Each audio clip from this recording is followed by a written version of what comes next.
শেষ চৈত্রের ঘ্রাণ। লিখেছেন নূরজাহান আক্তার আলো। পর্ব সংখ্যা ২৫।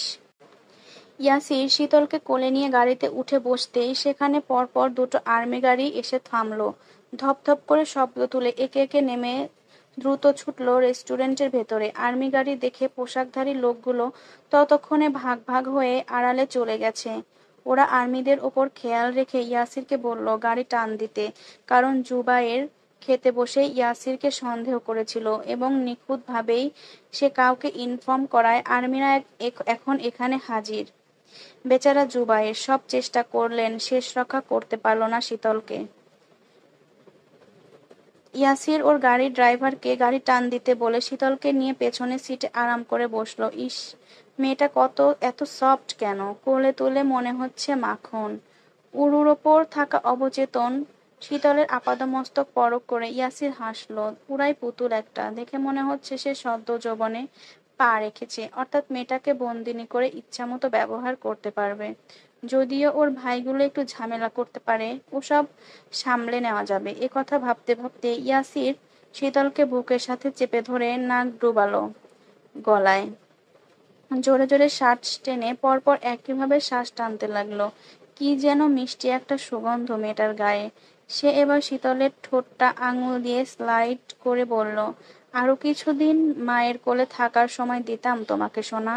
আমি ভেবেছিলাম আমার মতো জানোয়ারের কাছে আরো কদিন পর এসো, কারণ মানুষ যেমন ফুল ভালোবাসে আমি তেমন ভাবে নারী দেহ পছন্দ করি। কোনো মেয়ের শরীর পেলে আমার মাথা ঠিক থাকে না। এজন্য ভেবেছিলাম সদ্য যৌবন না পরিপূর্ণ যৌবনবতী হলে আমার কাছে আনতে। কেন জানো? কারণ এখন তুমি এবং তোমার সুন্দর এই শরীরটা বড্ড নাজুক, বড্ড তুলতুলে, ধরতেও ভয় লাগছে। না জানি কত ব্যথা ট্যাথা পাও। ভয় নেই, আমি তোমাকে খুব যত্ন করব, খুব খুব আদরে রাখবো।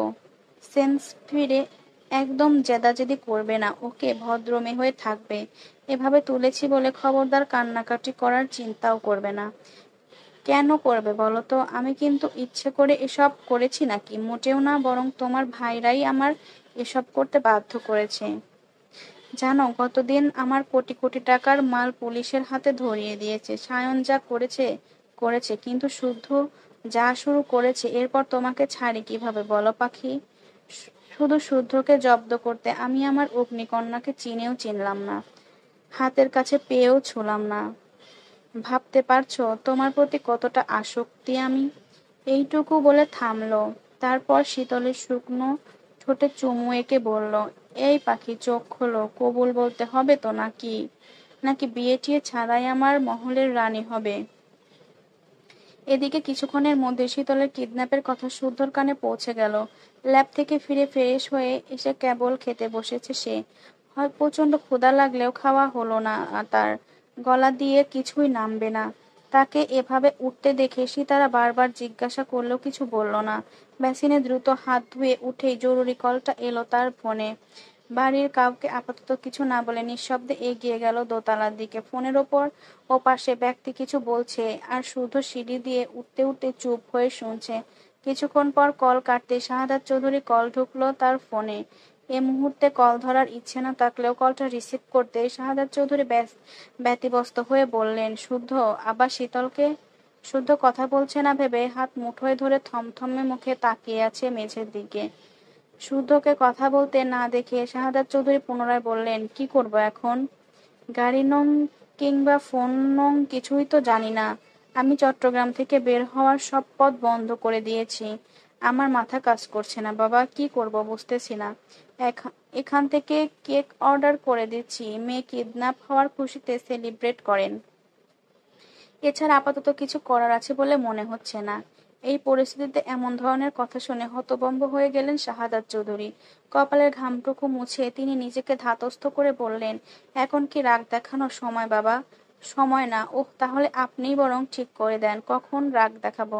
বাবারে, আমার মেয়েটাকে পাচ্ছি না। কেন পাচ্ছেন না? রক্ষা করতে পারবেন না যখন তখন নিয়ে গেলেন কেন? আমি বলেছিলাম নিয়ে যেতে? শুদ্ধ শান্ত কণ্ঠে ধারালো কথা শুনে শাহাদাত চৌধুরী কথার খই হারিয়ে ফেললেন। বুঝলেন এই ছেলেকে আপাতত থামানো যাবে না। ছেলেটা প্রচন্ড রেগে আছে। তাকে ঘাটালে আবার বেঁকে বসতে পারে। তাকে শান্ত করতে হবে শীতলের কথা দিয়ে। তাই তিনি কিছু একটা ভেবে বললেন, ভুল করেছি, এবার কিছু একটা কর বাবা। আমি কথা দিচ্ছি শীতলকে পেলে নিজ হাতে নিজে দাঁড়িয়ে থেকে আগে তোদের বিয়ে সম্পন্ন করব। এ কথা শুনে শুদ্ধ সারা শব্দ পাওয়া গেল না। তবে বেশ কিছুক্ষণ পর গম্ভীর একটা কণ্ঠ ভেসে এলো, তাই যেন হয়। এরপরই কল কেটে যেই অবস্থায় ছিল সেই অবস্থাতেই বের হয়ে সায়নের পার্টি অফিসে গেল। গিয়ে দেখে সায়ন ফোন কানে ধরে গালাগাল করছে কাউকে। গালির ধরন আর কথা শুনে বুঝলো আজমকে। তাকে দেখেও সায়ন থামলো না, সমানে বলে গেল, ওই মাদারচোদ, তোরে আমি রেস্টুরেন্টে ওয়েলকাম ড্রিঙ্কস গেলার জন্য পাঠিয়েছিলাম? তোরে বলেছিলাম না সতর্ক থাকতে? বলেছিলাম যে আমাদের পদে পদে বিপদ, ভুলেও কাউকে বিশ্বাস না করতে। এতবার বলার পরও তুই একই ভুল কেন করলি? শহরের চাকচিক্য দেখে মাথা ঠিক ছিল না? তোরে পাঠিয়েছিলাম ওসব সাওয়া দেখতে? ওই খানকির পোলা ওই। এখন তোর কোন বাপে আমার বোনকে এনে দেবে? আমার বোনের যদি কিছু হয় তাহলে তোর পেছন দিয়ে ওয়েলকাম ড্রিঙ্কস না ঢুকিয়েছি তো আমার নামও সায়ন না। আমিও দেখবো কতটা লোড করতে পারিস হারামজাদা। এ কথা বলে সায়ন কল কেটে ভাইয়ের কাঁধে হাত রেখে শান্ত সুরে বলল, ভাইয়া আছি না, একটু সময় দে, দেখবি সব ঠিক হয়ে যাবে। তা তা তো হতেই হবে। তবে এবার ওই বাস্টারটাকে উচিত শিক্ষা দিয়েই ছাড়বো। যদি না পারি আমার নামে কুকুর পুষো। একথা বলে শুধু সায়নকে নিয়ে দ্রুত বেরিয়ে পড়ল। তবে কোথায় গেল সায়ন জানে না। ভাই যে প্রচন্ড খেপেছে বুঝতে বাকি নেই তার। মায়াও লাগলো ইয়াসিরের জন্য। ও বেচারি জানে তো ঠিক কার কলিজায় থাবা বসিয়েছে। জানে না বোধহয়। জানলে কি এমন দুঃসাহস দেখাতো? সে কিছু একটা ভাবলো, তারপর শুদ্ধকে বলল, আচ্ছা ভাই, ইয়াসিরকে পেলে কি করবি? আমি কিন্তু আগে শালাকে ধরে পটাপট চুমো খাবো। শালার কলিজা আছে, নয়তো দ্বিতীয়বার এ কাজ করে বল? যা করার করো, শুধু ওর আহত ডেড বডি আমাকে দিও। কি করবি? ওকে পেলে কয়েকটা ইঁদুরের আয়ু বেড়ে যাবে। ওকে ডান। এ কথা বলে সায়ন কল দিল রুবাবকে। কয়েকবার কল বেজেই কেটে গেল। রুবাবের থেকে কিছু তথ্য পেয়ে সায়ন আজকেই আজমকে পাঠিয়েছিল শীতল স্বর্ণের খেয়াল রাখতে। ক্যাম্পে তারা সুরক্ষিত হলেও বাইরে একদমই না। আজমের কাজ ছিল যেভাবেই হোক তাদের সেফটি দেওয়া এবং স্বর্ণ শীতলের বাইরে যাওয়ার কথাটা মেসেজে জুবায়েরই রুবাবকে জানিয়েছিল। জুবায়ের হচ্ছে রুবাবের ক্লাসমেট। অনাকাঙ্ক্ষিতভাবে রুবাবের সাথে চট্টগ্রামে শপ শপিং মলে দেখা হয়ে যায় জুবায়ের সাথে এবং জানতে পারে অনেক ঘটনা। এরপর জুবায়ের, রুবাব, সায়ন শুদ্ধ মিলে প্ল্যান করে। কিন্তু সে প্ল্যানে জল ঢেলে তার আগে শীতলকে নিয়ে উধাও ইয়াসির। শীতল নিখোঁজ হওয়ার পর থেকে সিমিন পাথর হয়ে বসে আছে। কাকে দোষ দিবেন? নিজেকে নাকি নিজের ভাগ্যকে? মেয়েটা কিডন্যাপ শুনে সীতারা ফোন করে যাচ্ছে, তাই কথা শোনালো। বাদ যায়নি মেজো যাও। তার পাশে বসে শাহাদাত চৌধুরী সাথে কথা বলছেন।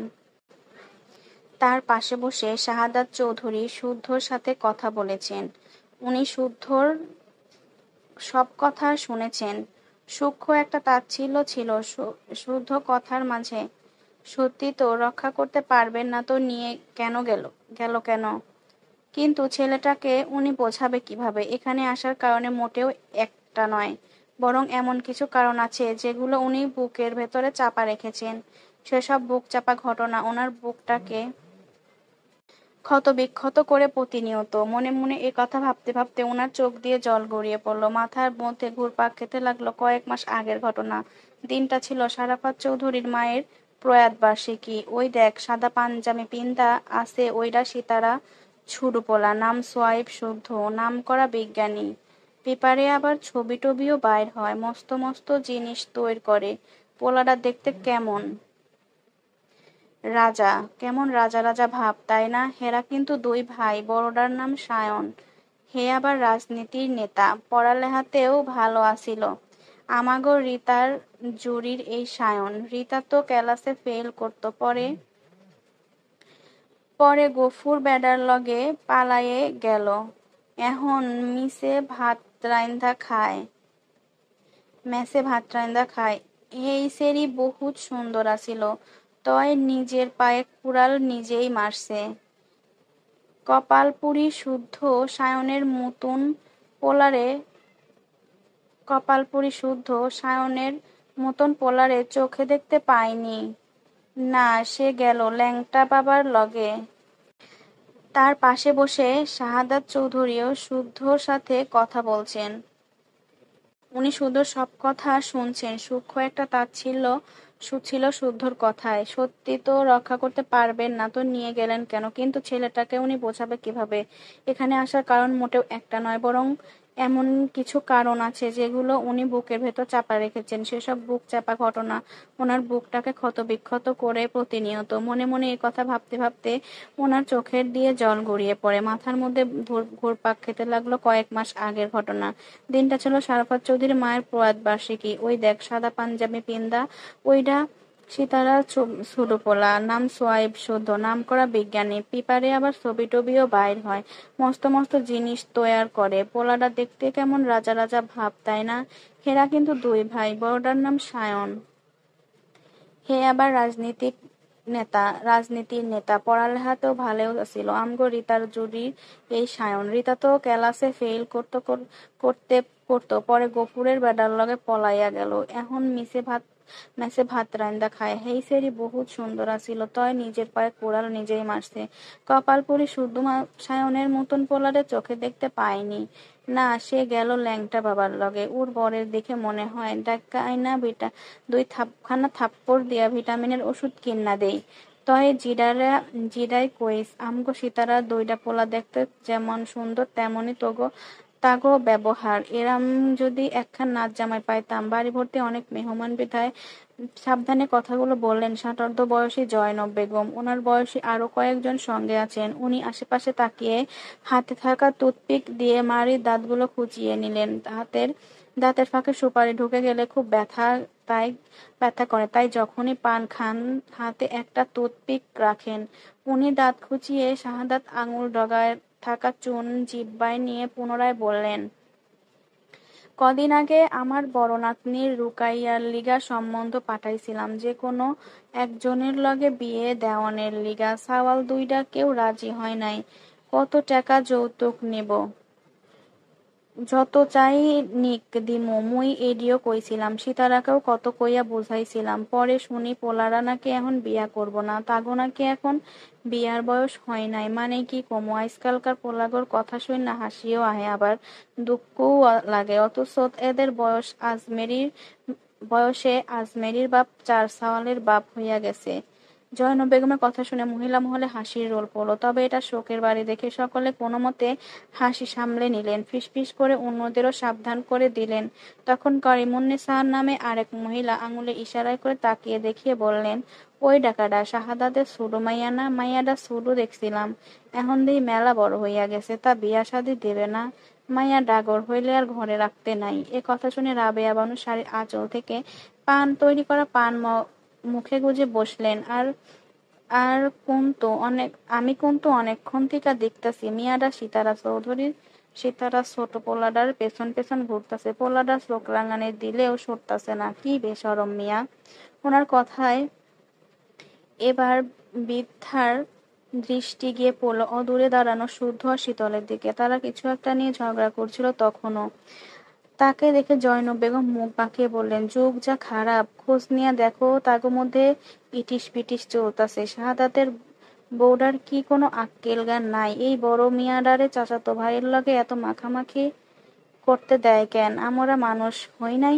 আমরা আমগো চাচাতো ভাই, মামাতো ভাই, ফুফাতো ভাই দেখলে মুখ লুকাইয়া পালাইতাম। এখনো তাই করি। আর এখনকার সালপালের পারে না, কোলে মধ্যে ডুইক্কা যাইয়া ছি ছি ছি ছি ছি। উনি একথা বলে পাশ ফিরতেই দেখে সিমিন দাঁড়িয়ে আছে, তার হাতে শরবতের ট্রে। ওনাকে দেখে জয়নব বেগম একটু ঘাবড়ে গেলেও প্রকাশ করলেন না। সিমিন ওনার কথা শুনে কেমন প্রতিক্রিয়া দিল না, কিছুই শোনেননি। বাড়ি ভর্তি মেহমান, এখন কথা বাড়ালে ব্যাপারটা অন্যরকম হবে। তাই উনি বিনয়ীভাবে সবার হাতে শরবতের গ্লাস হাতে তুলে দিয়ে যাওয়ার জন্য পা বাড়াতে রাবেয়া বানু হঠাৎ ওনাকে আটকে দিলেন। তারপর ফিসফিস করে বললেন, শাহাদাত কি আহে নাই বউ? এসেছে খালাম্মা, তা স্বামী রাইখা এইখানে থাকো কেন বাপু? আমগো শাহাদাত কি মেলা বুইড়া হইয়া গেছে, তার কি কিছু লাগে না? তোমরা বউ মানুষ, স্বামীর সব ভালো মন্দ খেয়াল রাখবা না? হেই যতই আর্মি হোক, বেডা মানুষ তো দিনের পর দিন মাসের পর মাস বাইরে পইরা থায়। যদি ভুল পথে পা বাড়ায় তখন কি করবা? সতীনের ঘর করার ইচ্ছে হইছে নি? ওনার কথা শুনে সিমিনের ইচ্ছে করলো মুখের ওপর কিছু একটা বলতে, কিন্তু শ্বশুরবাড়ির লোক এবং বড় জায়ের বাবার বাড়ির মানুষ দেখে চুপ করে রইলেন। কিন্তু ওনার চুপ থাকা বৃদ্ধদের বোধহয় সহ্য হলো না, তাই নরম ভেবে আরেকটু চটকাতে বললেন, আর হইছো তো দুই মাইয়ার মা, আর তা আর পোলাপান কি নিবা না? না, আল্লাহ আমার মেয়ে দুইটা আয়ু বাড়িয়ে দিক, তারা ভালো থাক। শোনো বউ, স্বামীরে হাতে রাখতে চাইলে স্বামীর লগে যাও গা, মাইয়াও বড় হইছে, গায়ে গতরে ডাগর হইছে, পারলে বিয়া দিয়া দাও। শুধু মনে রাখো তোমার জায়ের দুইটা জোয়ান পোলা আছে, জোয়ান পোলাপান আগুন আর ঘিরে লাহান, এদের এক লগে রাখা ঠিক না। কখন কি হয় বলা যায় না, যুগ খারাপ, এখন আবার ঢং কইরা বইলো না ভাই বোন হেরা। শুধু শোনো, মায়ের পেটের না হলে ভাই বোন হয় না। এ কথা বলে উনি থামতে করিমুন্নেসা এবার আরেকটা কথা তীর ছুঁড়ে মারলেন, শোনো, আগে থেকে সাবধান হও বউ। আর যদি মনে মনে ভাইবা থাকো সীতারা পোলাগো জামাই বানাবা, তাহলে আর কি, তয় তোমারে বড় মাইয়া আর একটু ভদ্র হইলেও ছোটটা মাইয়াটা পুরাই উড়নচণ্ডী। এই মাইয়ার থিকা সীতারা হের পোলাগোর লিগা আরো ভালো বৌমা পাইব। বাইতে ভালো পোলা আছে দিখা তোমার কি হেগরে জামাই বানায় আর পায় তারা? করছনি বউ, না করলে তোমারা সুরু মাইয়ারে সামলাও। অয় সেরি দেহি সীতারার পোলার পেছন ছাড়ে না। এইরকম বেশরম মাইয়া আহে দেহি নাই বাপু। সিমিন হতভম্ব হয়ে শুধু তাকিয়ে রইল বৃদ্ধাদের দিকে, তবে কেন জানি গলা দিয়ে টু শব্দ বের করতে পারলেন না তিনি। মাথা নিচু করে চলে যেতে যেতে আরেকটা কথা ওনার কানে এলো, জয়নব আর করিমুন্নেসা এত কথা বলল দেখে রাবেয়া বানু ফোড়ন কেটে বললেন, হের যা মন চায় করুক, আমার আর কথা না বাড়াই, ওই বউডারে সাবধান করার কথা আছিল, তোমরা করলা, এখন শুনলে ভালো, না শুনলে রেডি থাকুক আরেক কেচ্ছা ঘটানোর। মাগি পায়রা রাখছে, এখন জায়ের দুই পোলার পেছনে লেলিয়ে দিক। পর মায়েও আর সকালে গোসল দিয়া বাইরে হইয়া রান্নাঘরে যাইব, আবার তার সেরিরাও ফরজ গোসল দিয়া একই রান্নাঘরে ঢুকবো। মা ও সেরিরা মিলা ভেজা চুলে সংসার কাজ সারবো। সি সি সি, মিল্লানিও এই কাহিনীটাই ঘটবে নে। এ কথা শুনে সিমিনের পা চলছিল না।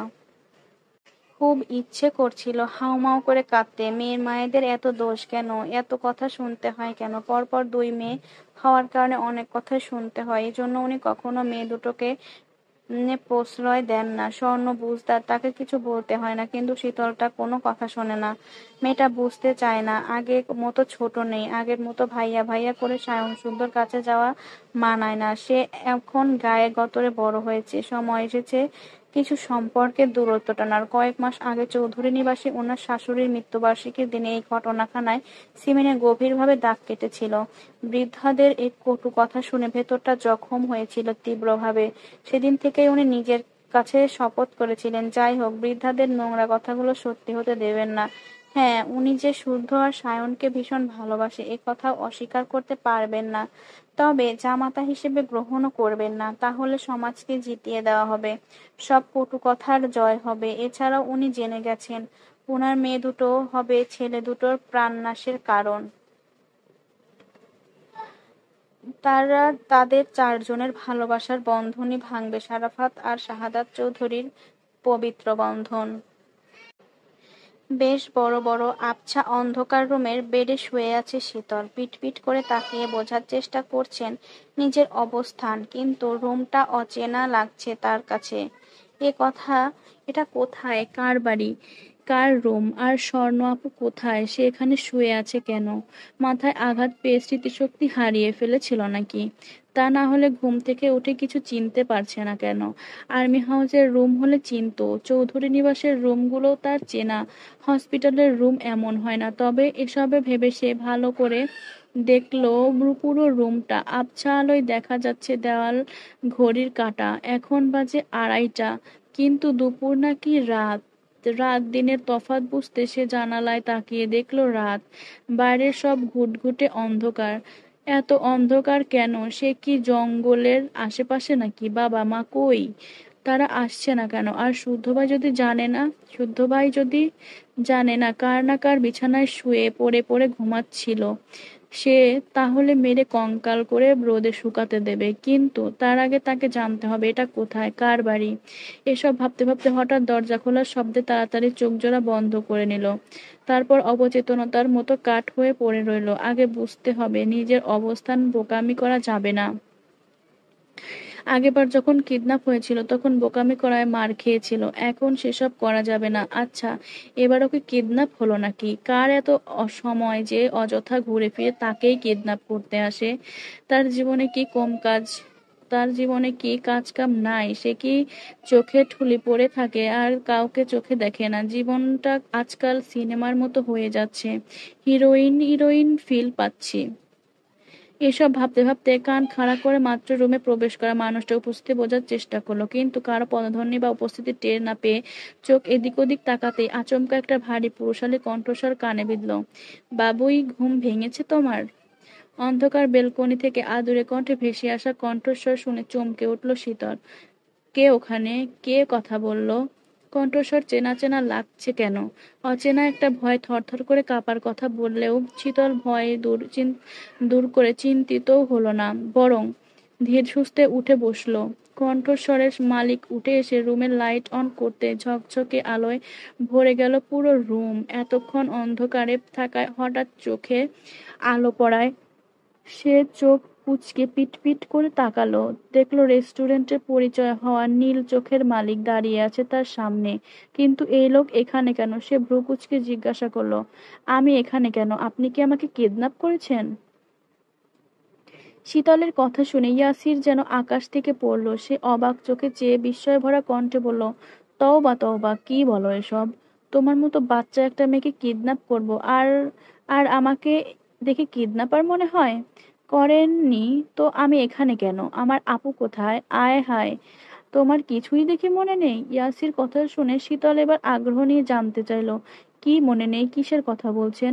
তোমার আপু যাওয়ার পর জুবায়েরও কথা বলতে চলে গেল, তখন তো সেখানে একদল ডাকাত এসেছিল।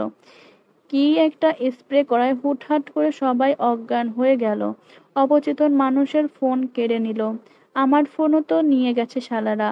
আমার জ্ঞান ফেরার পর দেখি তুমি আমার পাশেই পড়ে আছো, তবে তোমার বোন বা মেজরকে পাইনি। তাই তোমাকে আমার বাসায় এনেছি, কারণ আমি তো তোমার বাসার ঠিকানা জানি না।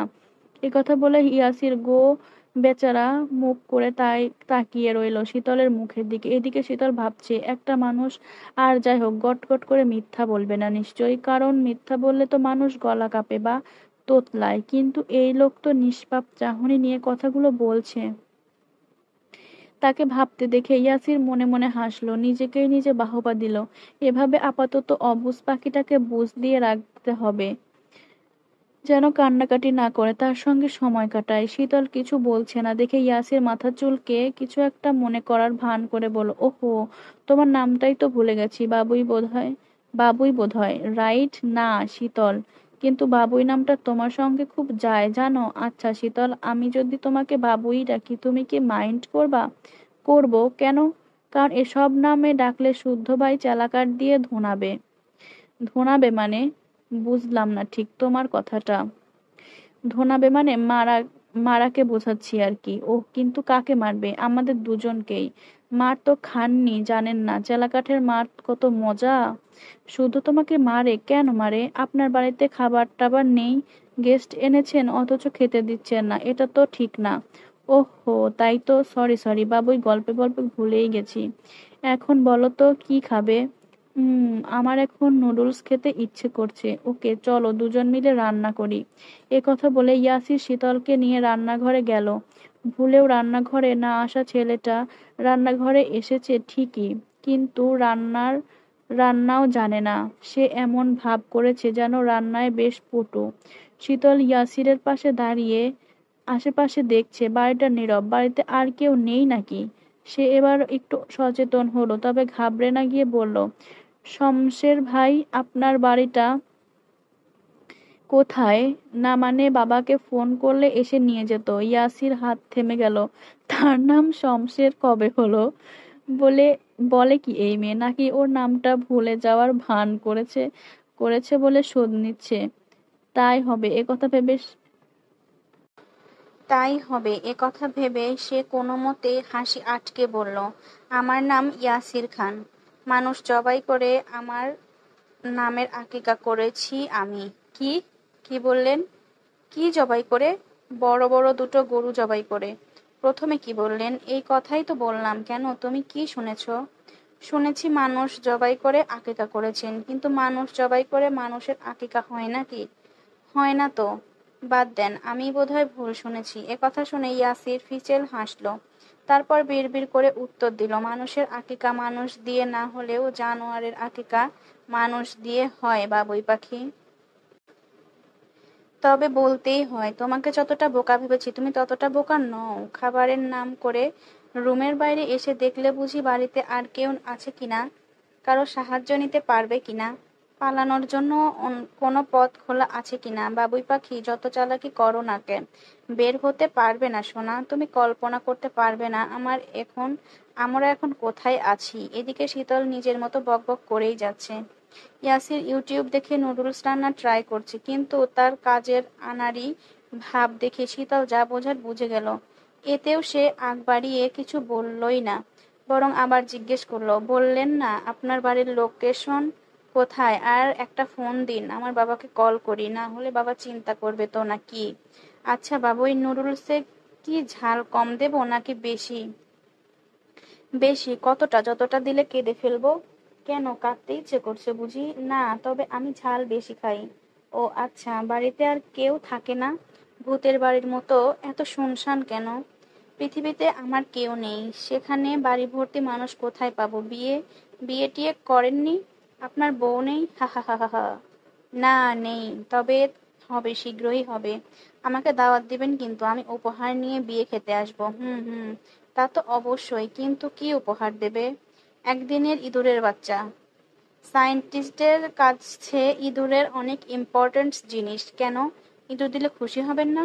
না, ওসব ইঁদুর টিঁদুর আমার লাগবে না, তুমি বরং ওসব তোমার শুদ্ধ ভাইকে দিও। তুমি শুধু আমার বিয়ের ক্ষণে হাসি মুখে থেকো, ওটাই হবে আমার জন্য বিশাল পাওয়া। আচ্ছা। ভীষণ ক্ষুধা লেগেছে। আর কতক্ষণ? হয়নি রান্না? খেয়ে তো বাড়ি যেতে হবে। ইয়ে মানে ওয়াশরুমে যাব। আচ্ছা, ওয়াশরুমটা যেন কোন দিকে? যেই রুমে ছিলে ওই রুমেই ওয়াশরুম আছে, যেতে পারবে? এ কথা বলে শীতল রান্নাঘর থেকে বেরিয়ে ওই রুমে গিয়ে ওয়াশরুমে ঢুকলো।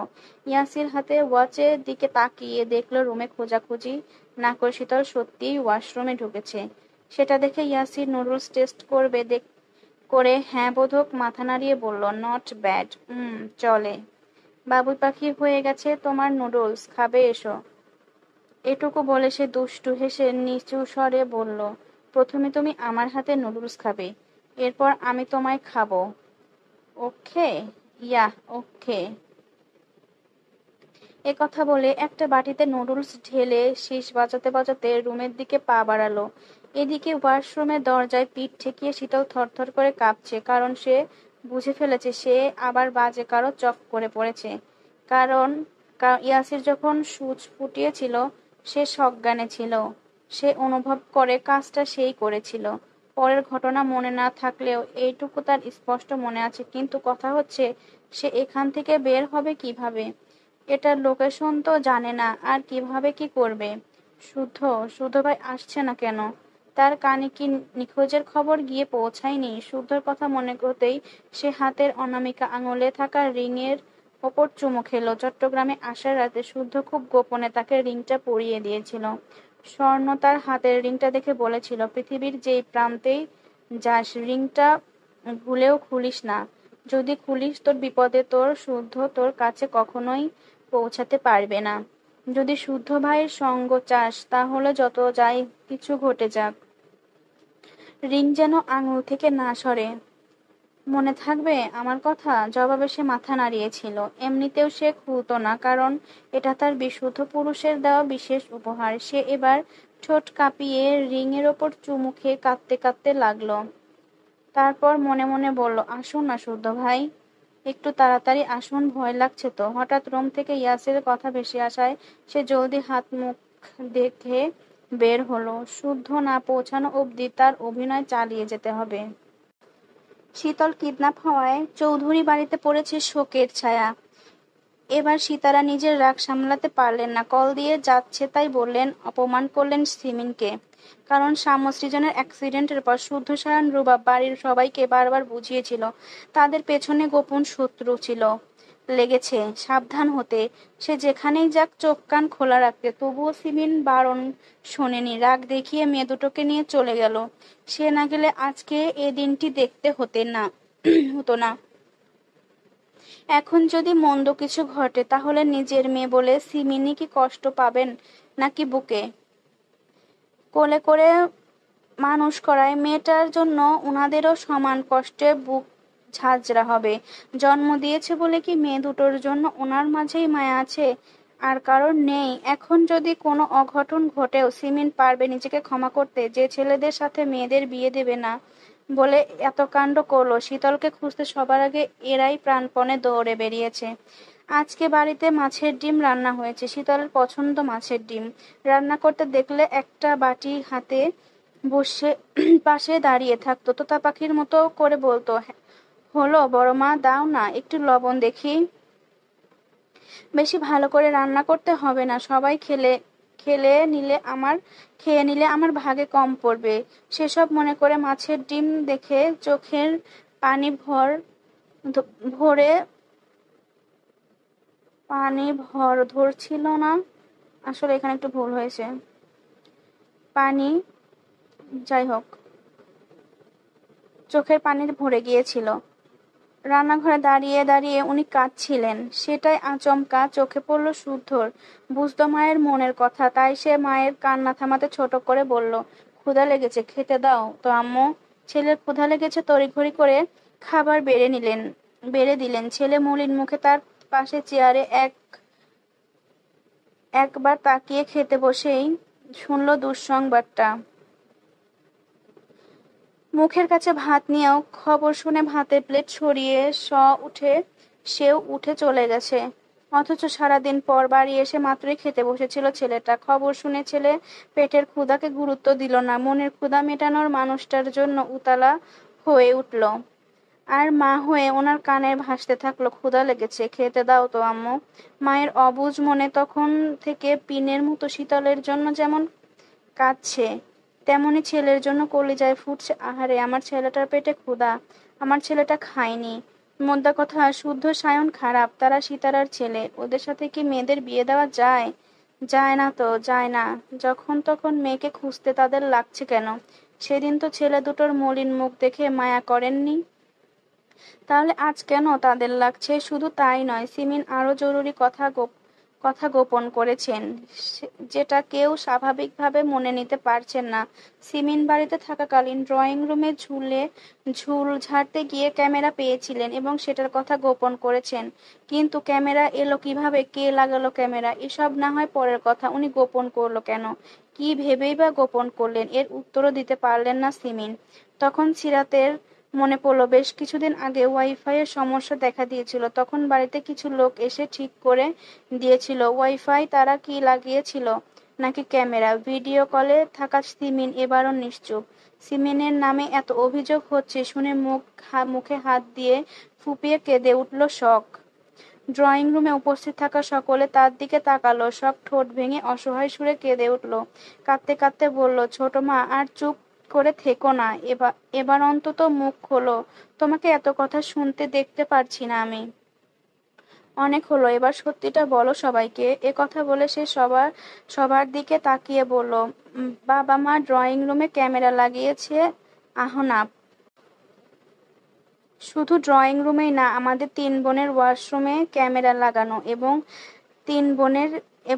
তিন বোনের গোসলের ভিডিও আহনাপের কাছে আছে। ওয়াশরুম থেকে বেরিয়ে ইয়াসিরকে কোথাও না দেখে তাকে আশপাশে খুঁজলো শীতল, কিন্তু না দেখে ডাকলো দু একবার। কিছুক্ষণ বসে অপেক্ষা করেও তাকে না দেখে উঠে ড্রয়িং রুমে এলো। পুরো বাড়িতে লাইট অন থাকায় সে ঘুরে ঘুরে দেখলো। বিশাল বিলাসবহুল সজ্জায় সজ্জিত পুরো বাড়ি, তবে এত খুঁটিয়ে খুঁটিয়ে দেখার ধৈর্য নেই শীতলের। বুক ভয়ে নিয়ে বুক ভয়ে নিয়ে এত খুঁটিয়ে কিছু দেখাও যায় না। সে আরেকবার পেছনে তাকিয়ে ইয়াসির উপস্থিতি না পেয়ে ধীরে পায়ে দরজার কাছে এগিয়ে গেল। দরজায় টানতেই বুঝলো লক করা। লক ধরতেই পিক পিক করে পাসওয়ার্ড চাইলো। সে তো পাসওয়ার্ড জানে না, তাই অহেতুক আর টিপাটিপিও করলো না। করলে দেখা যাবে শব্দ করে উঠবে। শুদ্ধ রুমের দরজা যেমন বৈদ্যুতিক শক দেয়, কিন্তু এখান থেকে বের হবে কিভাবে? শীতল দরদর করে ঘামছে। হাতের উল্টো পিঠ দিয়ে ঘাম মুছে এক পা পেছাতেই কারো বুকে ধাক্কা খেলো। তখন তার পেছন থেকে কেউ ফিসফিস করে বলল, হেই বাবুই পাখি, পালাচ্ছ বুঝি?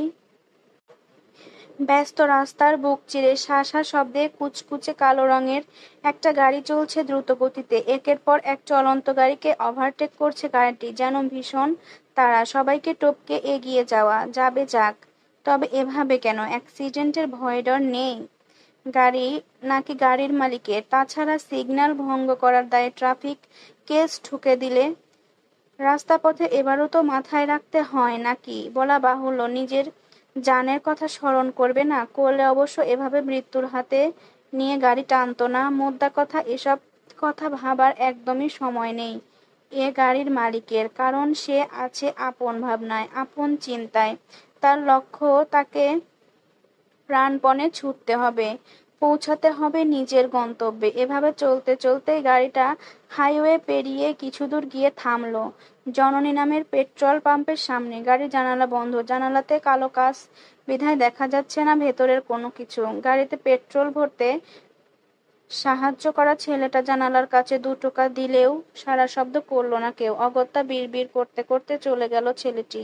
খেকিয়ে উঠে বলে গেল, পেট্রোল না নিলে জায়গা ফাঁকা করতে, নয়তো দেখা যাবে ভিড় লেগে যাবে। ছেলেটার কথা শুনে গাড়ির হর্ন বাজলো 2 বার। এর পরপরই সেই গাড়ির পাশে আর একটা কালো গাড়ি এসে দাঁড়ালো। গাড়ির নাম্বার, কালার, ডিজাইন একই রকম, বোঝার উপায় নেই আলাদা করার গাড়ি। একই ডিজাইন হতে পারে, কিন্তু নাম্বার ব্যাপারটা অদ্ভুত না? তবে কেউ সেটা খেয়াল করলো না। পাম্পে এলেও কেউ পেট্রোল নিল না, নিচেও নামলো না, বরং কিছুক্ষণ পর সেভাবে থেকে একই সাথে সামনের রাস্তায় উঠে পাশাপাশি পথ চলতে শুরু করলো। তাদের একসাথে দেখে এবার পেছনে থাকা একটি গাড়িতে বসা বিশু নামের ছেলেটি খেকিয়ে উঠল, ছুড়ল বাংলা গালি, কারণ তারা সাবধানতা অবলম্বন করে শুদ্ধকে ফলো করেছিল এতক্ষণ ধরে। এখন গাড়ি একই রকম বিধায় গুলিয়ে ফেলছে, তবুও থামলো না। গাড়ি দুটোকে আগের মতো ফলো করতে লাগলো। হঠাৎ আরেকটা গাড়ি আসায় তেমন ঘটকা লাগলো তাদের। এমন তো হওয়ার কথা না। তাই ছেলেটি ফোন দিল তার মালিককে। মালিক ফোন ধরলো না, ধরলো তার সহকারী। তখন বিশু নামে ছেলেটি বলল, স্যার, এখানে ঝামেলা বাইধা গেছে, সব ঠিকঠাকই আছিল, কিন্তু হঠাৎ আরেকটা গাড়ি হান্দায় পড়ছে। এখন বুঝতেছি না কোনডা শুদ্ধ, কোন কোনডা আরেকটা, কেডায় জানে।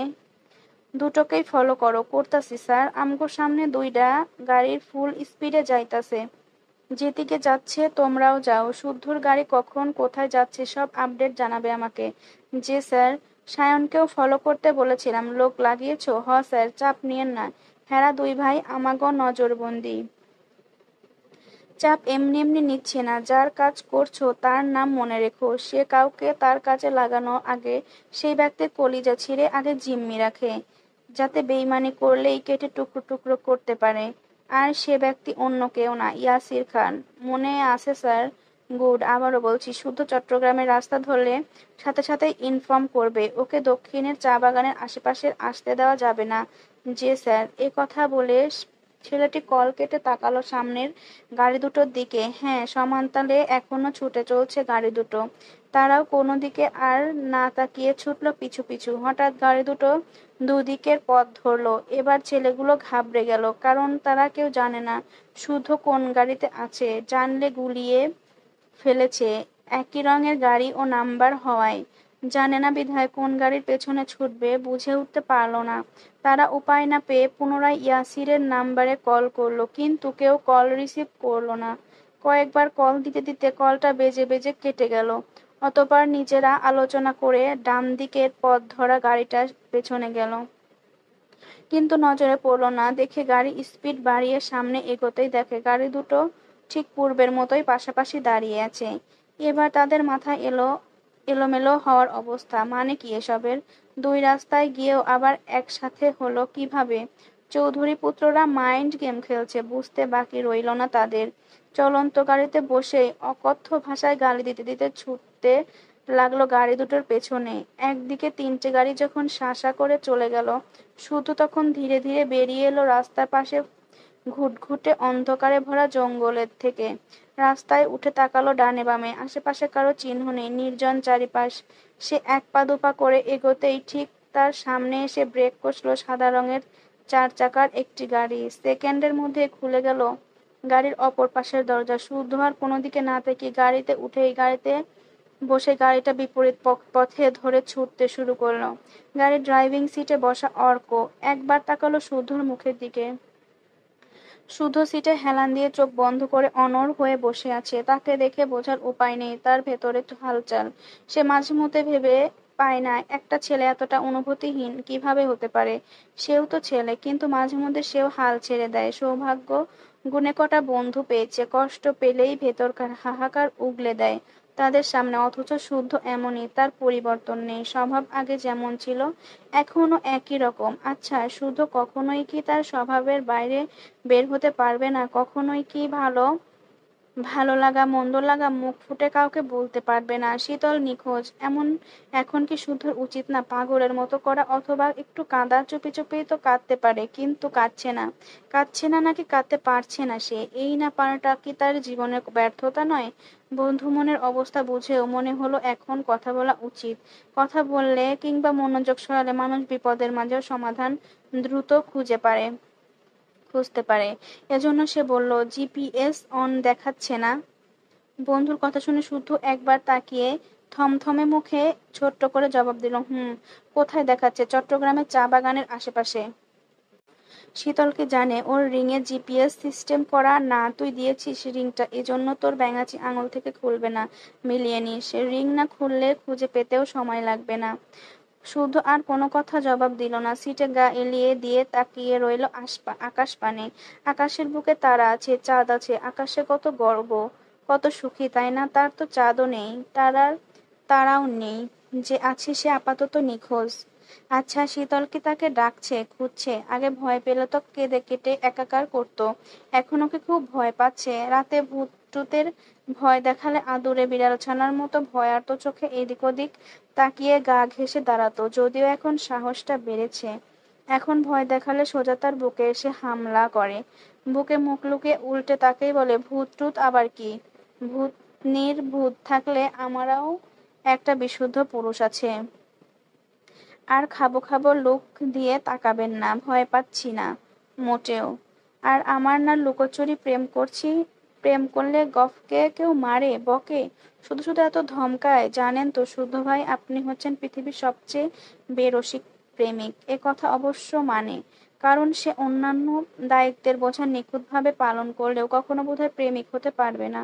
কারণ প্রেমিক হতে গেলে সময় অসময়ে গফের প্রশংসা করতে হয়, ভালোবাসি বলতে হয় একাধিকবার, অন্যায় হলেও ন্যায় বলে গফের মন রক্ষা করতে হয়। এসব তার দ্বারা হবে না। সবচেয়ে বড় কথা, সে কখনো কারো মন রক্ষা করে চলতে পারে না। মনে এক কথা চেপে রেখে মুখে অন্য কথা বলি আওড়াতে পারে না। এসব নানা ভিড়ে অন্য সব করতে পারবে। এই যেমন শুধু তার ব্যাঙাচির চিরসঙ্গী হতে পারবে, অঘোষিতভাবে তার বুক জমিনে তার নামে খোদাই করতে পারবে, বুকে করে আগলে রাখতে পারবে। ঠিকঠাকভাবে লুকোচুরি প্রেম করতে না পারলেও সবার সামনে ব্যবহার দিয়ে বোঝাতে পারবে সে তার কি। ঢাকঢোল পিটিয়ে সে আয়োজন করে ভালোবাসা প্রকাশ করতে না পারলেও আড়ালে গিয়ে শখের নারীর ঠিক কপালে আদর এঁকে দিতে পারবে। খুব করে পারবে শাসন করে পরে তার টুকরো টুকরো আবদার মেটাতে। বিরক্তের সাথে মাঝে মাঝে চোখে কাজল, চুড়ি, আলতা কিনে এনে দিতে পারবে। এগুলোতে হবে না? এগুলো কি ভালোবাসার অংশ না? তার ব্যাঙাচি কি এসবের খুশি হয়ে সুখী থাকতে পারবে না? সুখী হতে আর কি কি লাগে? টাকা দিয়ে এক মুঠো সুখ, ভালোবাসা, বিশ্বাস কেনা যায়? গেলে কোন বাজারে যায়? প্রয়োজনে ব্যাঙাচির জন্য সেই বাজারেই সুখ কিনতে যাবে। যত টাকা লাগে লাগুক, অসীম সুখ এনে ব্যাঙাচির পায়ের অর্পণ করে বলবে, চল ব্যাঙাচি, ভালো থাকা ভাগাভাগি করি। আমার সবটুকু সুখ তোর, আর তোর সবটুকু দুঃখ আমার। তুই সুখে ভাসবি, আর আমি বুকে বুকে দুঃখ নিয়েও তোর হাসিতে তাল মেলাবো। তোর সঙ্গে সঙ্গে হব, বিনয়ের বিনিময়ে আমার থাকিস, আর তোর মনে একটুখানি ঠাঁই দিস। আচ্ছা, এসব কি আদৌ বলতে পারবে? সময় কি সেই সুযোগ দেবে? এসব ভাবতে ভাবতেই শুদ্ধর মনে হলো বুকের ভেতরে চিনচিনে ব্যথাটা সর্বাঙ্গে ছড়িয়ে আছে। উফ, অসহনীয় অসহনীয় অবর্ণীয় এই ব্যথা। সময় যেন কাটছে না। সে কখন পৌঁছাবে সেখানে? কখন দেখবে সুস্থ অবস্থায় তার ব্যাঙাচিকে? সে সুস্থ থাকবে তো? খারাপ কিছু ঘটার আগে সে সেখানে পৌঁছাতে পারবে তো? তার বোকা ফুলটাকে কলঙ্কের কালিমা থেকে মুক্ত করতে পারবে তো? যদিও না পারে, সময় যে এখন উল্টো পথে হাঁটছে, বারবার কি ভাগ্য তার সঙ্গ দেবে? কয়েক মিনিটের মধ্যে তাদের বাড়ি থেকে কয়েক হাত দূরে ফাঁকা স্থানে একটা প্রাইভেট জেট এসে থামলো। জেটে হাসান বসা। এটা হাসানেরই আপন চাচার জেট। যখন প্রয়োজন হয় কাজে লাগায়। আর এখন বন্ধুর বিপদে এগিয়ে আসবে না, তা হয় নাকি? হাসান শুদ্ধকে দ্রুত আসতে বলে শুদ্ধ অর্কের দিকে তাকালো। অর্ক তাকে জড়িয়ে ধরলো, হাসি মুখে কাজ চাপড়ে যেতে ইশারা করলো। শুদ্ধ আর দাঁড়ালো না, বীরের মতো হেঁটে জেটে উঠে পড়লো। জেটের দরজা বন্ধ হওয়ার সাথে সাথেই ঘুরে উঠতে লাগলো আকাশে। পথে অর্ক সেদিকে তাকিয়ে মনে মনে বলল, শুদ্ধ ভাই আমার, শুদ্ধ ভাই আমার, তোকে আমি বিজয়ীর বেশে দেখে অভ্যস্ত। এবারও প্রাপ্তি নিয়ে হাসি মুখে ফিরে আসিস ভাই। ইয়া আল্লাহ, আমার কলিজার বন্ধু সহায় হইও। অবুঝ মেয়েটাকে সম্মান নিয়ে ফেরার তৌফিক দান করো। এ কথা বলে জেট চোখের আড়াল হতেই সেও গাড়িতে উঠে রওনা হলো চৌধুরী বাড়ির দিকে। সেখানে তার কিছু কাজ আছে। ছোট মা, আর চুপ করে থেকো না, এবার অন্তত মুখ খোলো। তোমাকে এত এত কথা শুনতে দেখতে পারছি না আমি। অনেক তো হলো, এবার সত্যিটা বলো সবাইকে। এ কথা বলে সে হেঁচকি তুলে কাঁদতে কাঁদতে আবার বলল, বাবা মা, ড্রয়িং রুমে ক্যামেরা লাগিয়েছিল আহনাব। শুধু ড্রয়িং রুমেই না, আমাদের তিন বোনের ওয়াশরুমেও ক্যামেরা লাগানো, এবং তিন বোনের গোসলের ভিডিও আহনাপের কাছে আছে। এ কথা বলে শখ লজ্জায় মুখ ঢেকে শব্দ করে কেঁদেই ফেলল। উপস্থিত সকলে তখনও হতবাক চোখে তাকিয়ে আছে শখের দিকে। এ কথায় যেন বিনা মেঘে বজ্রপাত হলো চৌধুরী নিবাসের ড্রয়িং রুমে। স্তব্ধ হলো সবাই। মেয়ের কথা শুনে বেশ কিছুক্ষণ কেউ কোনো কথা বলতে পারলেন না। বলা বাহুল্য, বলার মতো ভাষা খুঁজে পেলেন না। কিছুক্ষণ পর সিতারা সিমিনের উদ্দেশ্যে বলল, ভিডিও নিয়ে আহনাব তোকে হুমকি দিয়েছে, এজন্য বাড়ি ছেড়েছিস তাহলে? বড় বোন প্রচন্ড রেগে শাসন করলে ছোট বোনরা যেমন মাথা নত করে থাকে, ঠিক তেমন ভাবে সিমিনও মাথা নত করে আছে সিতারার সামনে। সিতারা প্রশ্নের উনি উত্তর দিতে পারল না, কেবল না সূচক মাথা নাড়ল। ওনাকে না বলতে দেখে সিতারা রাগ বাড়ল। উনি ঠান্ডা মাথায় আবার বললেন, যা ঘটার ঘটেছেই। তোর চুপ থাকা বা বাড়ি ছাড়ার কিছুই থেমে থাকেনি, থামাতেও পারিসনি। মেয়ের ভিডিও দেখে হুমকি দিয়েছে, এই ভয়ে পালালি ছোট? এজন্য আমার সংসারের ভিতটা নড়বড়ে করে দিলি? আমাকে বললেই বা কি হতো? তুই আমাকে বড় বোন ভাবিস? এখন যদি শীতলের গায়ে বদনাম লাগে, তখন কি করবি তুই? চুপ থেকেও কি পারলি মেয়েটাকে বাঁচাতে? কেন তুই বারবার নিজের করা ভুলে আমার শুদ্ধটাকে পোড়াচ্ছিস তুই? আমার ছেলেটার মুখের দিকে তাকিয়ে তোর কি মায়া হয় না রে? এখন যে আমার তিনটা মেয়ের গায়ে কলঙ্ক লেপটে গেল, এবার কি করব? এমন বোকামি কেন করলি রে ছোট? আমার মেয়েরা জানলে কিভাবে তাদের বুঝ দেব, কিভাবে তাদের সামলাবো? জায়ের কথা সিমিন স্থবির হয়ে বসে রইল। লজ্জায় ঘৃণায় মরে যেতে ইচ্ছে করছে তার। তাকে এবারও চুপ থাকতে দেখে শখ বুঝলো ছোট মা জীবনেও একথা মুখে আনতে পারবে না। তাই লাজ লজ্জার মাথাকে এসে বলল, আম্মু, সবার আড়ালে যা যা ঘটেছে সেসব সবার সামনে মুখে আনার মতো না।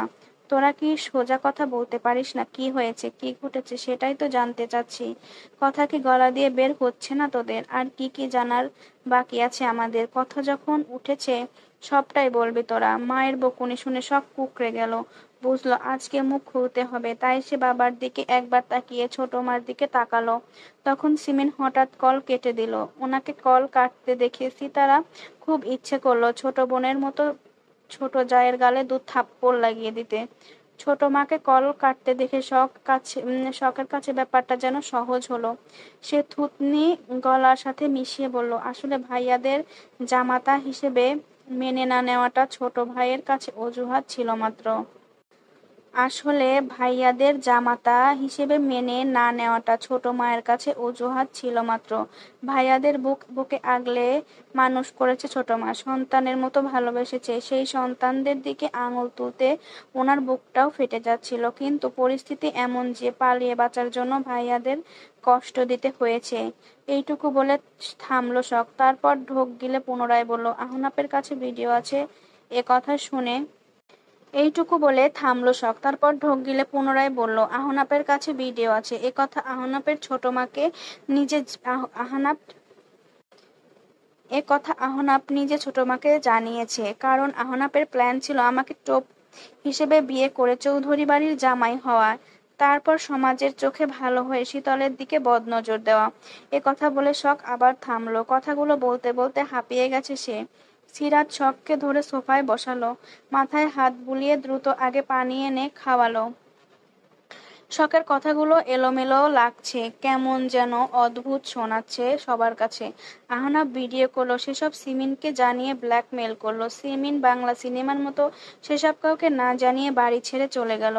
গেল তো গেল, ছেলে দুটোর দিকে আঙুল তুলে মিথ্যা অপবাদ দিয়ে বেরিয়ে গেল। সিমিনের সাথে জায়ের ভালো সম্পর্ক, সে কি কোনোভাবে ব্যাপারটা সিতারাকে জানাতে পারতো না? কাউকে জানালো না, মানা গেল। নিজের স্বামীকে, শাহাদাতকে অন্তত জানাতে পারতো। ড্রয়িং রুমে না হয় ক্যামেরা ছিল, বাকি রুমগুলোও উড়ে গেছে। শখের অর্ধেক কথার শুনে আগেই কেউ কোনো মন্তব্য করলো না। তবে সিরাত এবার শখের পিঠে হাত বোলাতে বোলাতে বলল, মা একটু খোলাখুলি করে পুরো ঘটনাটা বল আমাদের। এই সামান্য কারণে ছোট এত বড় সিদ্ধান্ত নিল, নাকি আরো কিছু আছে? সবটা বল বল সোনা। মেজমা, ছোট মা মূলত বাবার সামনে থেকে পালাতেই অজুহাতটা দেখিয়ে চৌধুরী বাড়ি ছেড়েছে। কারণ ছোট মা বাবাকে বড় ভাইয়ের আসনে বসিয়েছেন, সেভাবেই সম্মানও করে। কিন্তু একদিকে আহনাফ ভিডিও, আরেকদিকে এআই দিয়ে বাবা আর ছোট মাকে নিয়ে নোংরা পিক বানিয়েছে আবু সিদ্দিক। মূলত সায়ন ভাইয়ার দল ছাড়ার রাগ চৌধুরী বাড়ির সম্মান ধুলোয় মিশিয়ে দিয়ে প্রতিশোধটা নিতে চেয়েছিল। ছোট মা এসব সহ্য করতে না পেরে ভাইয়াদের জানাতে চাইলেও ওরা বলেছিল ওয়াশরুমের ভিডিও আর বাবা আর ছোট মায়ের নোংরা ছবি ভাইরাল করে দেবে। আমাদের 5 ভাইদের কলিজা ছিঁড়ে কুকুরে খাওয়াবে। ছোট চাচ্চুকে মিথ্যা অপবাদে চাকরিচ্যুত করাবে। এ কথায় চৌধুরী নিবাসের সম্মান ধুলোয় মেশাবে। এবারও সকলে হতভম্ব দৃষ্টিতে তাকিয়ে রইল শখের দিকে। কি বলছে এই মেয়ে? এর মাথা ঠিক আছে? অন্য সব মানা যায়, কিন্তু বড় ভাসুরের সাথে সিমিনের নোংরা ছবি, এটা ধৈর্যের বাইরে চলে গেল না? এজন্য তাহলে ছোট বাড়ি ছেড়ে চলে গেছে? এসব শুনে সারাফাত, ছোট বোন তুল্য ভাইয়ের বউয়ের সঙ্গে এসব শুনে সারাফাত চৌধুরী প্রথমবারের মতো মাথা নত করে নিলেন। প্রথমবারের মতো মনে হলো ওনার মরে যাওয়া উচিত। এখনই বোধহয় মৃত্যুটাকে বরণ করার সঠিক সময়। মৃত্যুর আলিঙ্গনই পারবে ওনাকে অপমান থেকে বাঁচাতে। একদিকে গাড়ি দুটো চলতি পথে হঠাৎ থেমে গেছে, না সামনে এগোচ্ছে না পেছনে যাচ্ছে, একদমই স্থির। গাড়ির ভেতরে লাইট অফ থাকায় বোঝা যাচ্ছে না ভেতরে কে বা কারা আছে। এখানে থামলো কেন বোঝা যাচ্ছে না। পেছনে থাকা গাড়িটাও ফলো করতে করতে এসে থেমেছে তাদের থেকে কিছুটা দূরে। চারিদিকে ঘুটঘুটে অন্ধকার হলেও চাঁদের আলোয় সবটা পরিষ্কার। কানে বিচ্ছে ঝিঝি পোকার চিচি ডাক। এসব কিছুকে ছাপিয়ে হঠাৎ গাড়ির ভেতর থেকে লাউড স্পিকারে গান বেজে উঠল।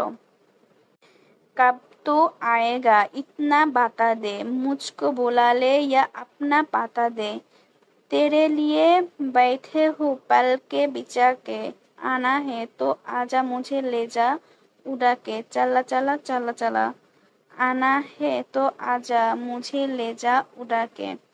যাই হোক, হিন্দি গান, কিছু লাইন। এর পর দুটো গাড়ি থেকে দুটো ছেলে নেমে গানের সাথে তাল মিলিয়ে উড়াধুরা নাচতে শুরু করলো।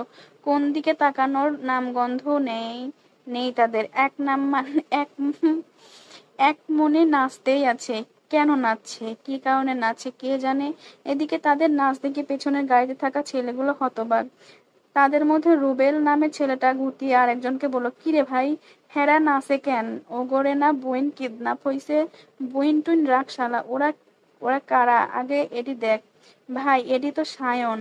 সায়ন হ্যারে না তোফাজ্জল নজরে রাখছে তয় হ্যাঁ এইখানে কে? কে জানে? আপনি যেখানে আমিও তো সেইখানেই, তাইলে আমি জানমু কেমনে? এ কথা শুনে আরেকজন আঁতকে উঠে বলল, ভাই এইখানে তো সায়ন আর রুবাব, তাহলে শুদ্ধ কই? বস বস না কইছে, বস না কইছে শুদ্ধকে নজরে রাখতে। আমরা এতক্ষণ এগোরে নজরে রাখতেছিলাম। এবার গাড়িতে থাকা প্রত্যেকের হুঁশ ফিরল। তারা গাড়ি থেকে নেমে দ্রুত কাছে গিয়ে দেখলো সত্যি সত্যি সায়ন আর রুবাব। এদিকে দুজনের সমান তালে নাচতেই আছে। এতগুলো ছেলে দেখে সায়ন নাচতে নাচতে বলল, এই কে রে তোরা? ডাকাত টাকাত নাকি? আমার আমার আবার ডাকাতের সাথে নাচার খুব শখ। আজ যাক তাহলে শখটা পূরণ করেই যাব। ভাই আপনারা নাচতেছেন কেন? আরে ভাই আর বলিস না, হঠাৎ করে কোমরের রক চড়াত করে উঠলো। তারপর আর সোজা হতেও পারছি না, চিৎকার তো হতে পারছি না। কি মুসিবতে ভাবো তো। পরে আমার ভাই বলল নাচানাচি করলে নাকি ঠিক হয়ে যাবে, তাই নাচতেছি। একা একা নাচতে কি আর ভালো লাগে, তাই ছোট ভাইকেও সঙ্গে নিয়ে নাচতেছি। তোরা যখন এসে গেছিস তোরাও জয়েন কর, প্যারা নাই, এমনি এমনি নাচাবো না। আগে নেচে নিই, তারপর একসাথে গাজা টানবো নে। সায়নের কথা শুনে ছেলেগুলো চোখ মুখ কুঁচকে পিছিয়ে গেল। তারপর দৌড়ে গাড়িতে উঠে চলে গেল শুদ্ধকে খুঁজতে। কারণ শুদ্ধ যদি চট্টগ্রামে পৌঁছেও যায় তাহলে তাদেরও বেঁচে থাকার মেয়াদ শেষ। কারণ ইয়াসির পই পই করে বলে দিয়েছিল কড়া নজরদারিতে রাখতে। কিন্তু কোন ফাঁকে শুধু বেরিয়ে গেছে বুঝে উঠতে পারলো না তারা। সায়ন আর রুবাবকে দেখে এখন স্বাভাবিক মনে হচ্ছে না। তাদের হেলে দুলে নাচা দেখে মনে হচ্ছে নেশা করেছে। এখন এই নেশাখোরদের সঙ্গে মাতলামি করে সময় কাটানোর মানে হয় না। অথচ তারা যদি আর একবার ঘুরে তাকাতো তাহলে দেখতে পেত কিভাবে সায়ন আর রুবাব ক্ষিপ্ত দৃষ্টি দাদি তাকিয়ে আছে তাদের দিকে। আমিও কি মাঝে মাঝে ভুল করছি নাকি আজব। ওদের দিকে তাকিয়ে থাকতে থাকতেই সায়নের ফোনে কল এলো।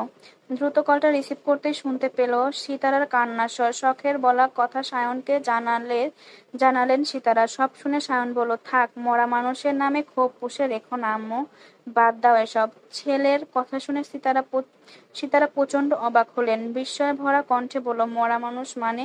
কার কথা বলছিস? কার কথা বলছিস? বুঝিসনি বাবা, কার কথা বলছি বুঝিসনি বাবা? আমি আমি আহনাপের কথা বলছি। আমিও। আহনাপ মারা গেছে কবে? ওই যেদিন ওর যমদূত ওর পাপকর্ম সম্পর্কে জেনেছে।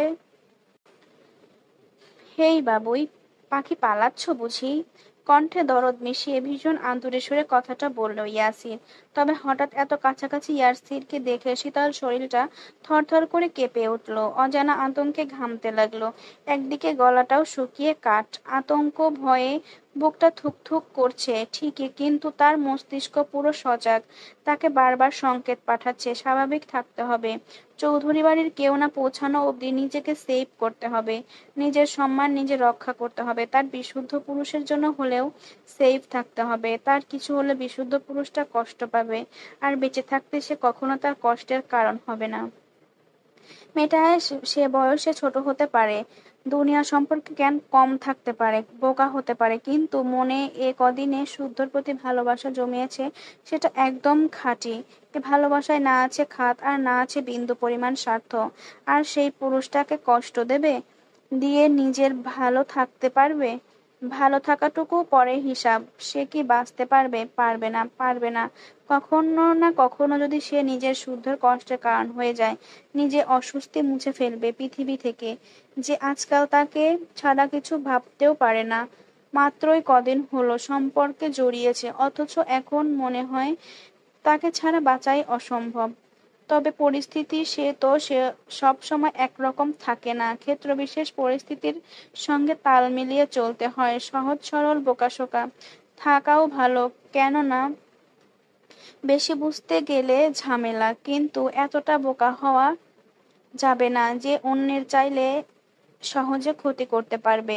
সে চৌধুরী পরিবারের মেয়ে, আর চৌধুরী বাড়ি তার জন্য নিরাপদ স্থান হলেও বাড়ির বাইরে পদে পদে বিপদ, সারা পথ কাঁটায় ভরা। এখন তাকে কাঁটা পথ দেখে পথ চলতে হবে, ঠিক ততক্ষণ চলতে হবে যতক্ষণ না তার প্রিয় পুরুষটা তার কাছে এসে পৌঁছায়।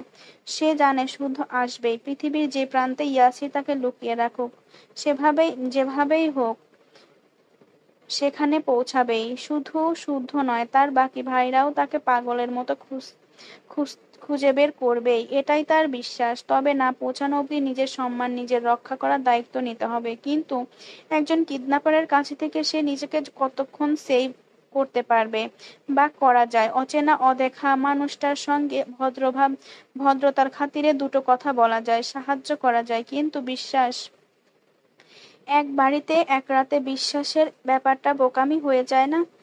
বলা বাহুল্য, সবচেয়ে মন্দ ঘটনাও যদি ঘটে যায়, কিছু করতে পারবে না সে। ফাঁকা বাড়িতে কেউ বাঁচাতেও আসবে না, শুধুমাত্র তার অসময়ের সাক্ষী থাকবে প্রাণহীন জড়বস্তুগুলো। আবার নিজে নিজে একটা কিছু করবে, এটাও রিস্কি হয়ে যাবে। লোকটা যদি তার অভিনয় ধরে ফেলে, রাগের বশে যদি, আর একজন সুঠামদেহের পুরুষের শক্তির সাথে পেরে উঠবে না, কখনোই না। বরং গায়ের শক্তি দেখাতে গেলে হার নিশ্চিত। তাছাড়া লোকটা প্রচুর চালাক, এতটাই চালাক এসে অবধি তার প্রতিটা কদমে নজরবন্দি করছে, এমন ভাবে তাকাচ্ছে যেন ভেতরের কথাগুলো পড়ে ফেলবে।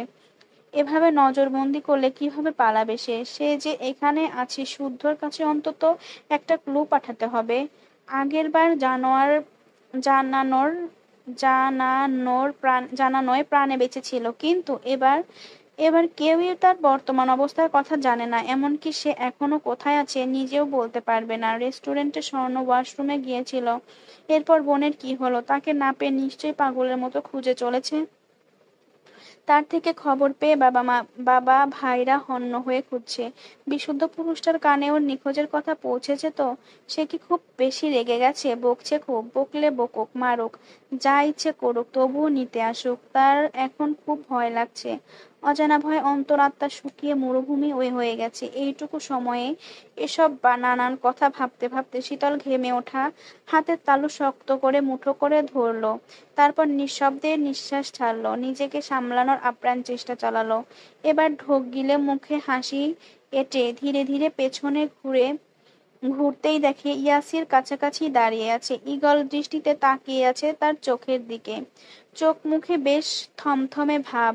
তাকে এভাবে তাকাতে দেখে শীতল মাথা নিচু করে থুতনি গলার সাথে ঠেকিয়ে নিল। তারপর আচমকা ঠোঁট ফুঁপিয়ে কাঁদতে কাঁদতে বলল, আমাকে রেখে কোথায় গিয়েছিলেন? এত বড় বাড়িতে একা থাকা যায় নাকি, তাও এত রাতের বেলা? ইয়াসির এখনো ঠান্ডা দৃষ্টিতে তাকিয়ে আছে, তার অন্ধভেদী চাহনি যেন মনের কথা পড়ে ফেলতে সক্ষম।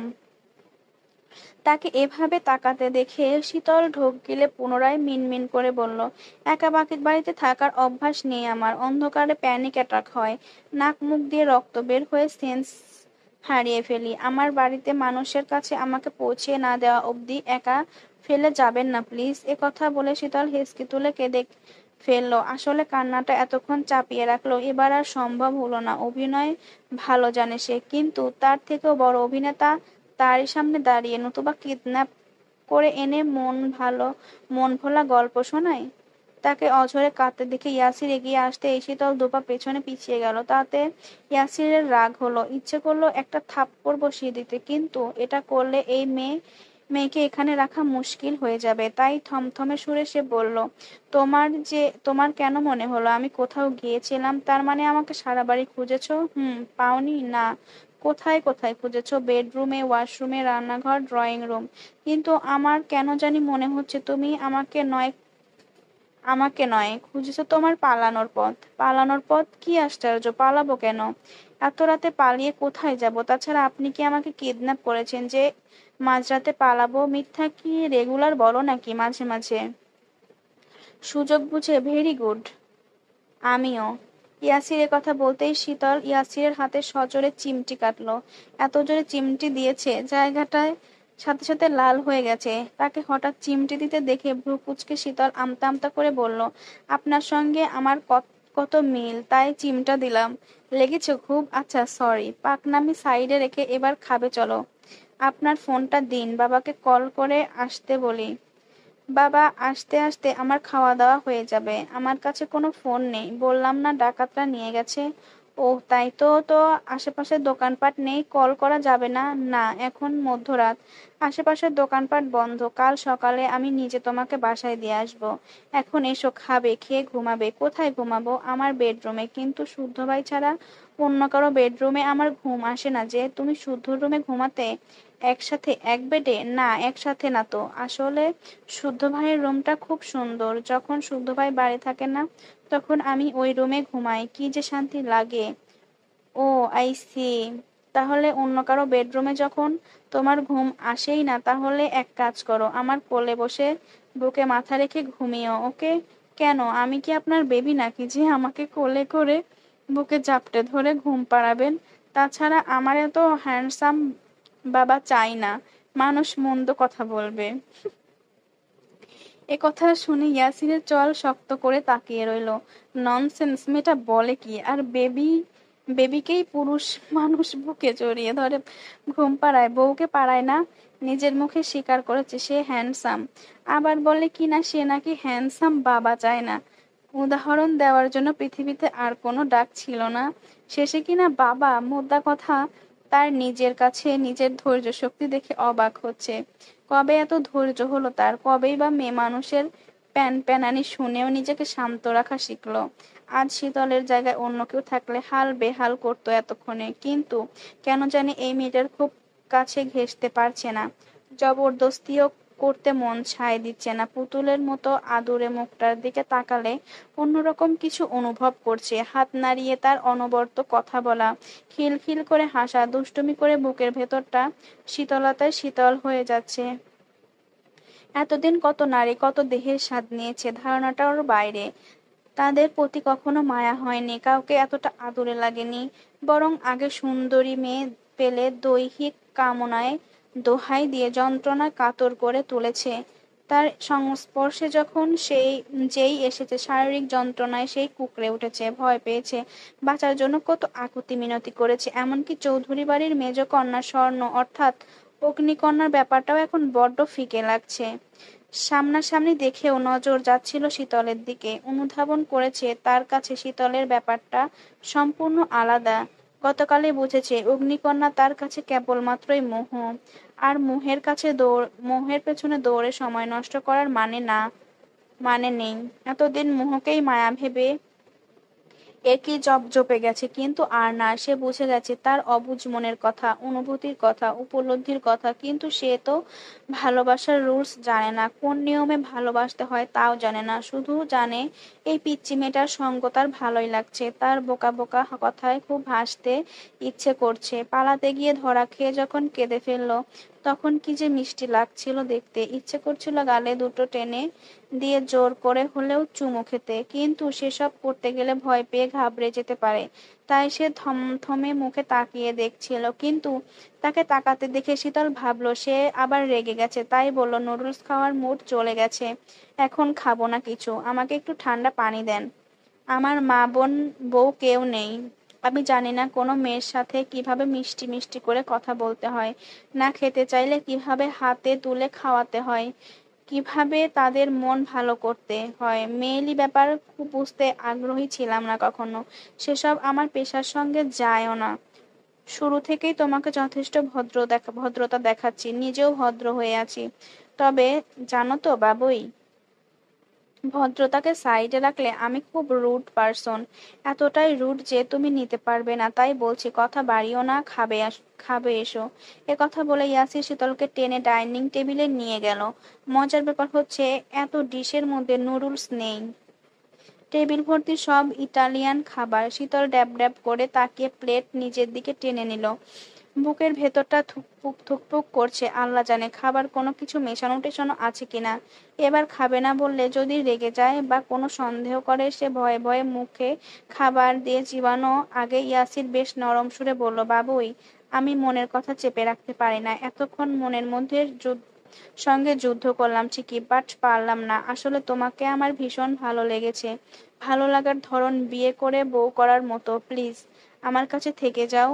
আমারও আপনাকে ভীষণ ভালো লেগেছে, বিশেষ করে ওই নীল চোখ দুটো। আমি সিঙ্গেল হলে ক্রাশ খেতাম। আপনি না বললেও ওই চোখের মায়ায় পড়ে আপনার গলায় ঝুলে পড়তাম। কিছুদিন আগে এলে কিছু করা যেত, কিন্তু এখন তো আর সম্ভব না। কেন সম্ভব না? কারণ আমি বর্তমানে এক পুরুষে আসক্ত। আমার একটা বিশুদ্ধ পুরুষ আছে, তাকে আমি ভীষণ ভালোবাসি। আমার পুরো পৃথিবী একদিকে আর আমার ব্যক্তিগত পুরুষ আর একদিকে। আমি ছোট মানুষ ভেবে ভাববেন না, তাকে ছোট করেই ভালোবাসি, মোটেও তা নয়। তাকে আমার পুরোটা দিয়েই ভালোবাসি। নিখোঁজ হয়ে এই যে আমি এখানে, আমার বিশুদ্ধ পুরুষ মনের অবস্থা আমি দূরে থেকে অনুভব করতে পারছি। আমি এটাও জানি সে পাগলের মতো আমাকে খুঁজে বেড়াচ্ছে। সে আবার অন্য ধাঁচের পুরুষ কিনা যদি জানে আপনার সঙ্গে অহেতুক বকবক করেছি, তাতেও রেগে যাবে। আর যদি জানে ক্রাশ খেয়েছি, তবে আমাকে জ্যান্ত কবর দিবে। ভুলেও ভুলে যাও তাকে। আমি তোমাকে নতুন করে ভালোবাসতে শেখাবো। না, আপনি বরং অন্য মেয়ে বেছে নিন। খটকালি না হয় আমিই করব। এ কথা শুনে ইয়াসির ঠান্ডা দৃষ্টি ছুড়ল শীতলের দিকে। শীতল নির্বিকার ভাবে মুখে খাবার দিয়ে ধীরে ধীরে চিবোতে লাগলো। তখন ইয়াসির আবার বলল, আমার হয়ে থেকে যাও, এক পৃথিবী সুখ এনে দেব তোমার কাছে। সুখে না থাকলে সুখে থাকার লোভ করতাম, কিন্তু আমি তো সুখী। কে নেই আমার, কি নেই আমার? সব আছে, সবাই আছে। তাহলে আপনার কাছে কেন থাকবো? তাহলে প্রমাণ হয়ে গেল পালাচ্ছিলে তুমি, কিন্তু কেন? কারণ আমি বুঝে গেছি আপনি আমাকে কিডন্যাপ করে এনেছেন। কিডন্যাপ করলেও কি মেরেছি নাকি বকেছি? কিছুই তো করিনি। খুব আদরে রাখতে চাচ্ছি, ভালো লাগছে না, না? শীতল চোখ তুলে তাকালো না। এতক্ষণ অভিনয় করতে করতে নিজের অসহ্য লাগছে, ইচ্ছে করছে কাটা চামচটা এই হতচ্ছাড়ার চোখে ঢুকিয়ে দিতে। টেনশনে তার শ্বাস আটকে আসছে, আর এই লোক কানের কাছে ঘ্যান ঘ্যানর করেই যাচ্ছে। তবে সে রাগ দেখালো না, হাসলও না, এমনকি ভয়ও পেল না। তবে নিজেকে যথেষ্ট শান্ত রেখে হাসি মুখে পাল্টা প্রশ্ন ছুড়ল, আমার বোন কোথায়? অগ্নিকন্যা ডাকেন আমার বোনকে, অথচ আজ কিডন্যাপ করলেন আমাকে। কিন্তু কেন? ইয়াসির এবার অবাক হলো। প্লেটে নড়াচড়া করতে থাকা চামচ থেমে গেল। সে ভ্রু কুঁচকে বলল, তুমি কিভাবে জানলে? শীতল জবাবে আশপাশে না না গিয়ে খিলখিল করে হেসে উঠল। চোখে মুখে দুষ্টমির ঢেউ। এই মুহূর্তে ইয়াসির চেয়ে হেলান দিয়ে মুগ্ধ চোখে তাকিয়ে রইল। নিশ্চুপ হয়ে কতক্ষণ দেখলো চঞ্চলাবতীর মিষ্টি চঞ্চলতা। এরপর নিজেও ফিচেল হেসে বলল, প্রয়োজনে শুদ্ধকে মেরে দেব, তবুও তোমাকে আমি ছাড়ছি না বাবুই পাখি, একদমই ছাড়ছি না। এ কথা শুনে শীতল হাসির বেগ যেন দ্বিগুণ বাড়ল। সে হাসতে হাসতে জবাব দিল, আমি ততক্ষণ পর্যন্ত বোকা যতক্ষণ আমার আপনজনরা সুস্থ থাকে। নয়তো আমিও কিন্তু চৌধুরীদেরই রক্ত। ওহ হ্যাঁ, কি যেন বললেন? আমার বিশুদ্ধ পুরুষকে মারবেন? মারা তো দূর, তার দিকে শুধু হাত বাড়িয়েই দেখুন না, হাতটা হাতের জায়গায় রাখি কিনা।